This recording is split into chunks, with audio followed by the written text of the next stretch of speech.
Eh bien bonjour François pour cette deuxième critique de Sors de là François. On va parler aujourd'hui de ça qui est sorti il y a un bon petit mois en France. Ouais. C'était en septembre. Le 20 septembre. Oui. Alors est-ce que tu en as pensé quelque J'ai chose déjà un petit coup de gueule, excuse-moi. Ah, le coup de gueule direct. Direct, Vas-y, ouais. vas-y. Pourquoi ce film sort le 6 septembre en Belgique, Ouais. alors qu'il sort le 20 septembre en France? Comment ça s'explique ça? Problème de distribution peut-être. Il y avait peut-être des films plus importants en France, parce que ça a marqué énormément de gens Ouais. grâce à la mini-série en 1990 et après aussi.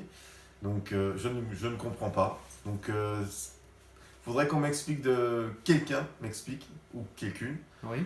m'explique pourquoi ce film est sorti le 20, au moins 15 jours après.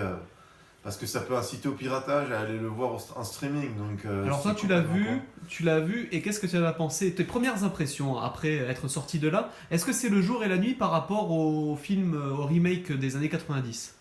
Déjà, c'est pas un remake, attention. Ah. C'est ni un reboot, ni une Oui. préquel. Bon, préquel, non. Ça va peut-être arriver, parce qu'il y a un succès énorme. C'est une réadaptation du film Ça. Enfin, du film, voilà, du bouquin.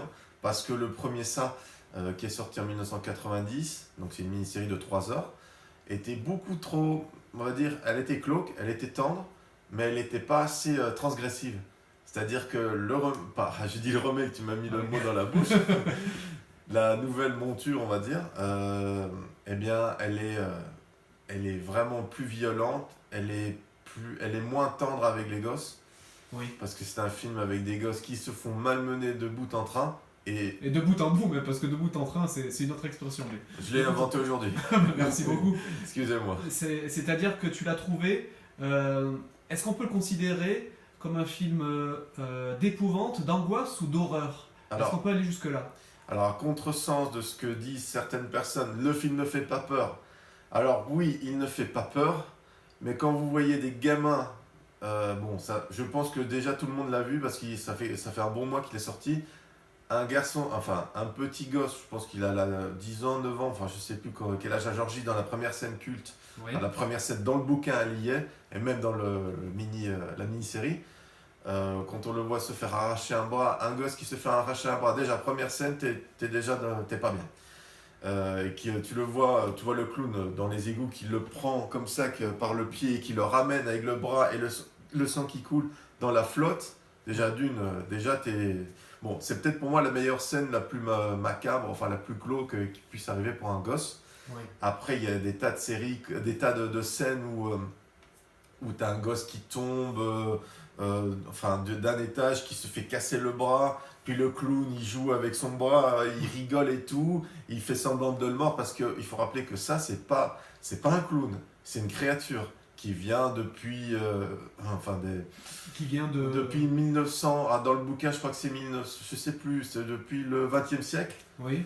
Et du coup, elle est là dans la ville de Derry depuis trop longtemps même, je Oui. pense. Et du coup, les gosses s'en aperçoivent au fur et à mesure dans la première partie.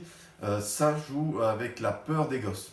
Est-ce que Stephen King a son mot à dire quand il sait qu'il va y avoir un nouveau projet de ça? Est-ce que tu as des petites infos à donner Oui, ben on le voit, on l'a beaucoup vu en interview dire du bien du film.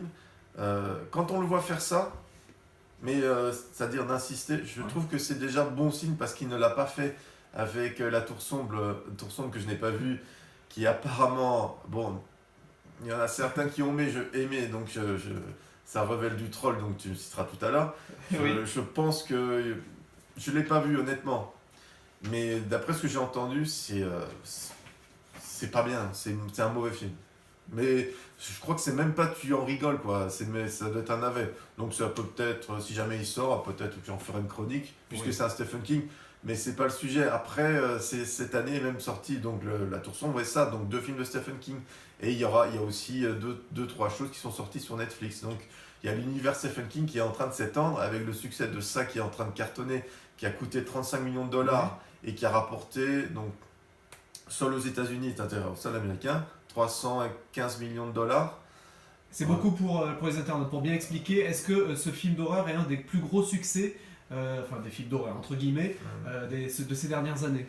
Est-ce que c'est un Pour gros finir, carton? non, il va terminer entre 700 et 800 millions de dollars, Ouais. tout soit confondu, c'est-à-dire Ouais. dans le monde et aux États-Unis.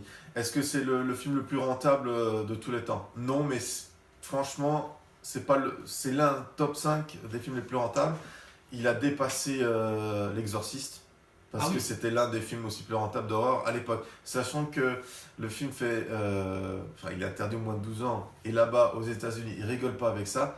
Ils s'appellent ça Oui. c'est R-rated, donc c'est interdit au moins de 17 ans, non accompagné. Donc ce qui veut dire, c'est que c'est un film qui va, comment dire, Oui. va rassembler moins de Personnes. gens, de Oui. peuples.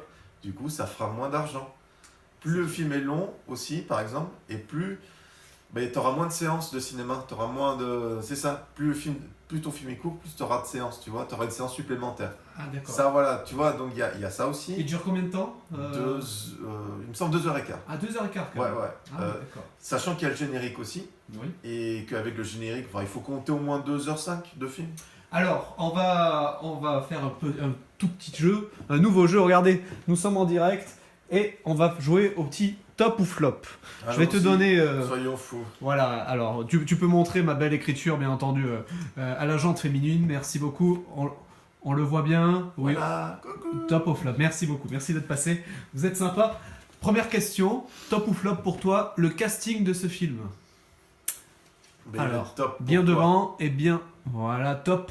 Ah oui, Pourquoi? top. Pourquoi? Parce que gérer une bande de gosses dans un... Déjà, une bande de gosses, pas un seul gosse. Gérer une bande de gosses dans un film, c'est très difficile. Donc déjà, le casting est super bien choisi. Top aussi, parce que le clown incarné par Bill Skarsgård, excuse-moi pour... C'est son pas nom. grave. C'est un Suédois de 27 ans qui Oui. fait 1m92 et qui est en train de monter en flèche au state, qui incarne le clown ça. Il est Il bon. avait une sacrée concurrence. Tu compares entre Jack Nicholson et Heath Ledger pour le Joker, ça va être... Il y en a qui vont préférer peut-être l'ancienne version. C'est ce qui se passe en fait entre Tim Curry et Bill Skarsgård, excuse-moi. Oui. Mais franchement, il a du talent et il a un anglais parfait. Donc les Français, prenez-en de la graine. Donc, casting très réussi pour toi, c'est le point fort. Si Enfin, je veux dire, pour les Français, excuse-moi, les acteurs français, pas les Français, hein, mais les acteurs français. Écoutez, merci. Excusez-moi de cette C'est pas interruption. grave. Rappelez-moi votre pays d'origine, s'il vous plaît. La Belgique, on parle mieux. Ah oui, on les embrasse d'ailleurs. Hein. Ils nous écoutent peut-être, on nous voit. J'espère bien. Je sais pas. Deuxième question, si je te dis le scénario du film par rapport à L'écriture du bouquin. ouais, l'écriture, est-ce que ça a été bien C'est- réadapté, top ou flop selon toi? Non, un top. Un top aussi, ah oui. Parce que c'est pas un flop, c'est quasiment un bouquin qui. C'est pas que c'est inadaptable, mais ça a été validé par King lui-même.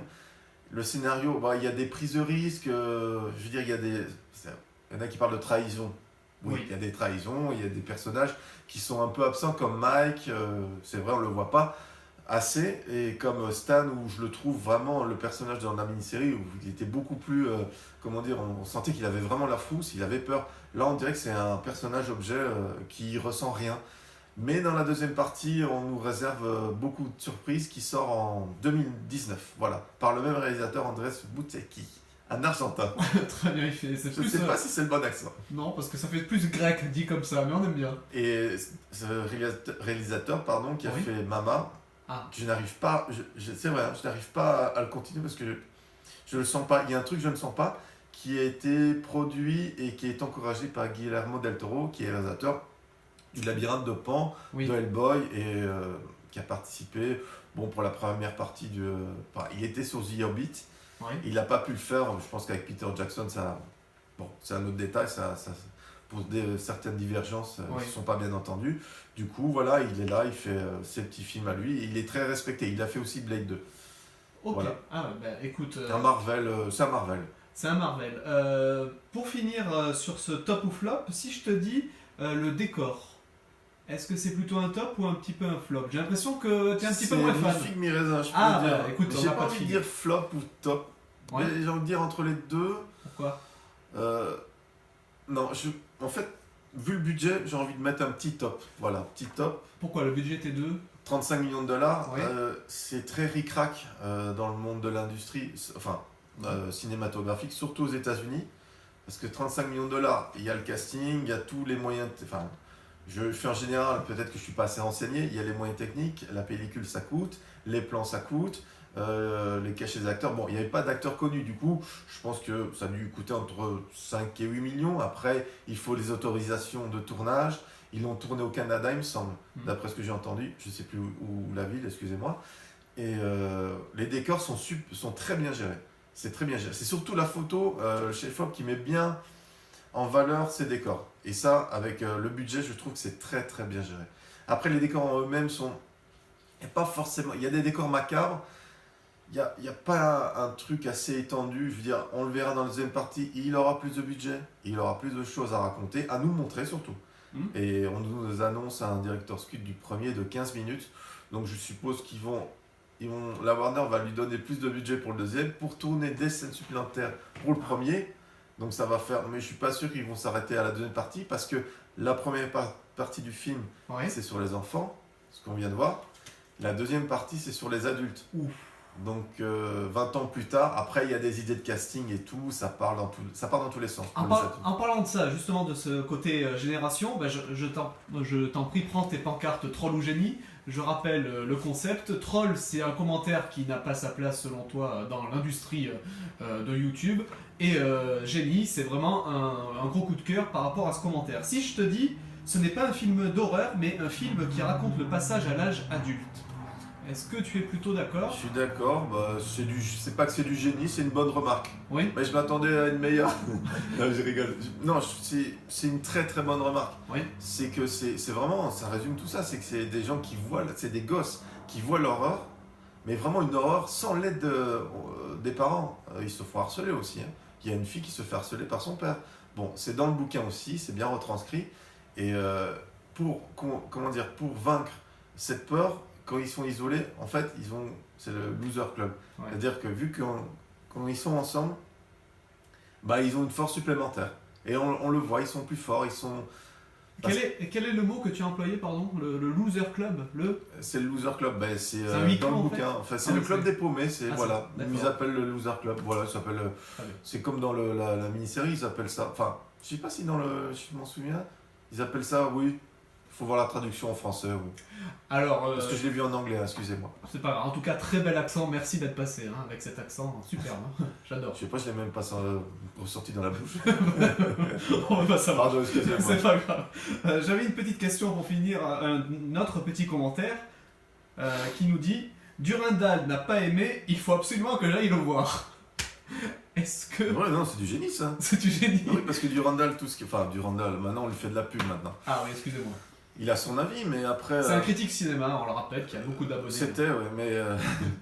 bon, c'est un tacle glissé, mais bon, il doit être mieux... comment dire, il est mieux posé sur la technique et tout. Après, ses critiques sont devenues des running gags. C'est-à-dire qu'au début, il était bien et tout, il n'en faisait pas des caisses, mais au fur et à mesure que les abonnés sont montés, je trouve que maintenant, c'est devenu... tous les films qui sont bien accueillis par la critique et même par le public, les spectateurs, oui. Il les aime pas.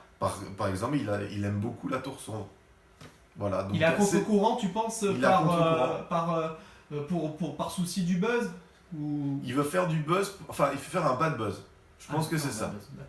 Peut-être que c'est voulu, peut-être que maintenant il se dit... Après, je suis pas sûr que... C'est pas... il a beaucoup défendu beaucoup de films... pas mauvais, mais pas bons du tout, quoi. Après, bon... c'est lui, c'est de lui. C'est peut-être son fond de commerce. Après, moi, je vois plus de critique cinéma derrière l'enfant, non. Derrière le personnage, plutôt. En tout cas, tu peux reposer tes pancartes parce que c'est l'heure de nous donner, et ça, Durandal ne l'a pas, c'est ta note sur 5, mais avec des frites ou des fricadelles. Tout le monde attend ça. C'est devenu un rituel. Un rituel, un gimmick. Non, pas un gimmick, un rituel. Un gimmick, c'est quand tu répètes un truc vraiment... C'est une blague pourrie, quoi. Et là, nous, on sait qu'on est sûr de notre coup. Et on est sérieux. Les frites et les fricadelles, ça plaît. Alors, entre 0 et 5, est-ce qu'on est au-dessus de Blade Runner 2049 la semaine dernière ou moins? J'ai envie de lui donner une fricadelle. Oui, à ce point-là. Ouais, non, mais il y a des petits défauts. Mais c'est en termes d'émotion. Moi, j'ai ressenti plein de choses que d'autres n'ont pas ressenti. Et c'est ce qui a beaucoup freiné chez les gens, en particulier dans certaines... critiques cinéma par écrit ou même sur la presse ou vidéo, Quelles émotions tu as ressenties, par exemple? Bah, des émotions, une certaine émotion, une forme d'empathie pour les gosses, quoi. Ah oui, voilà, c'est ça. Ça, quand tu as une certaine empathie pour un certain personnage ou d'autres personnages, Ouais. ton film est déjà réussi. Et ça Enfin, c'est vaut parti. Ça vaut... Ah là là, tu me titilles, là. Ah bah oui, en tout cas, t'as entendu le jeu de mots, hein, ça vaut. Bon, pas de fricadelle parce que je pense que le deuxième en aura une, parce que je pense qu'il va s'améliorer. Parce qu'il y a quand même des défauts, il y a quand même voilà, on revient aux gimmicks. Des gimmicks quand le clown vient en frontale caméra. Ouais. Donc je mettrais que 4 sur 5, 4 frites sur 5. Si vraiment on peut... Avec un peu de mayonnaise. Une bonne baraque à frites, allez. Voilà, une bonne baraque à frites. Parce Merci que beaucoup. 4 François. frites, franchement, je pense que ce sera pas assez pour dévorer ça. Merci beaucoup. En tout cas, on te laisse dévorer ce que tu veux pour la semaine prochaine. Tu nous dis à bientôt. Je peux vous le dire à bientôt et je pense avoir une bonne idée sur la chose suivante qui va arriver. Surprise, quoi. Merci beaucoup. Je vous en prie.